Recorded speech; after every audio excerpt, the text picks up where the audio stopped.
আসসালামু আলাইকুম রহমতুল্লাহ। সদ্য বিদায় নিল পবিত্র মাহে রমজান। সিয়াম সাধনার এই মাস শেষে এখন চলছে পবিত্র শাওয়াল মাস। এ মাসে বিশেষ কিছু আমল রয়েছে। এর মাধ্যমে অন্যতম হলো ৬টি নফল রোজা। হাদিসের ভাষ্য অনুযায়ী এই রোজাগুলোকে রাখলে মিলবে সারা বছরের সওয়াব। নবী করিম সাল্লাল্লাহু আলাইহি সাল্লাম নিজে এই রোজাগুলি রাখতেন এবং সাহাবীদেরকেও নির্দেশ দিতেন। নবীজি সাল্লাল্লাহু আলাইহি সাল্লাম বলেছেন, যে রমজানের রোজা পূর্ণ করে অতঃপর শাওয়ালে আরো ৬টি রোজা রাখে সেজন্য সারা বছর রোজা রাখলো। নবীজি সাল্লাল্লাহু আলাইহি সাল্লাম আরো বলেন, যে রমজানের রোজা শেষ করে ৬ দিন রোজা রাখবে সেটা তার জন্য পুরো বছর রোজা রাখা সমতুল্য সওয়াব। উবাইদুল্লাহ রাদিয়াল্লাহু আনহু বলেন, একদিন রাসূল সাল্লাল্লাহু আলাইহি সাল্লামকে জিজ্ঞাসা করলাম, ইয়া রাসূলুল্লাহ সাল্লাল্লাহু আলাইহি সাল্লাম, আমি কি সারা বছর রোজা রাখতে পারবো?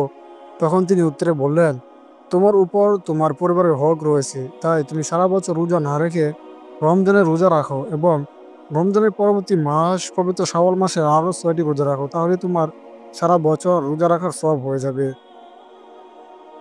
কেউ যদি পুরো রমজানের রোজা রাখে তারপর শাওয়ালের এই ৬টি রোজা রাখে, তারপর তাকে এই পুরো নফল রোজার সব দেওয়া হবে। অতঃপর যদি কেউ পরিপূর্ণভাবে রমজানের পবিত্র ৩০টি রোজা রাখে অতঃপর শাওয়াল মাসে আরো ৬টি রোজা রাখে, তাহলে তাকে পুরো বছর রোজা রাখার সওয়াব লিখে দেওয়া হবে। ইসলামী বিশেষজ্ঞদের মতে শাওয়াল মাসের প্রথম দিন অর্থাৎ ঈদুল ফিতরের দিনটি বাদ দিয়ে মাসের যে কোনো ৬ দিনে রোজা রাখলে উল্লেখিত সওয়াব লাভ করা যাবে। অতঃপর শাওয়ালের রোজা, ঈদের পবিত্র ঈদুল ফিতরের দিন বাদ দিয়ে পুরো এক মাসের ভিতরে যে কোনো দিন ৬টি রোজা রাখলে পবিত্র শাওয়ালের রোজা আদায় হয়ে যাবে এবং উল্লেখিত সওয়াব আমলনামায় জমা হয়ে যাবে।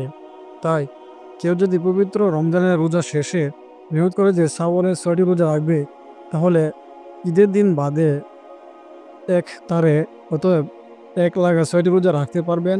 আবার একদিন বাদে বাদেও রাখতে পারবেন, অথবা মাসের ভিতর ৬টি রোজা রাখলে রোজা হক আদায় হয়ে যাবে।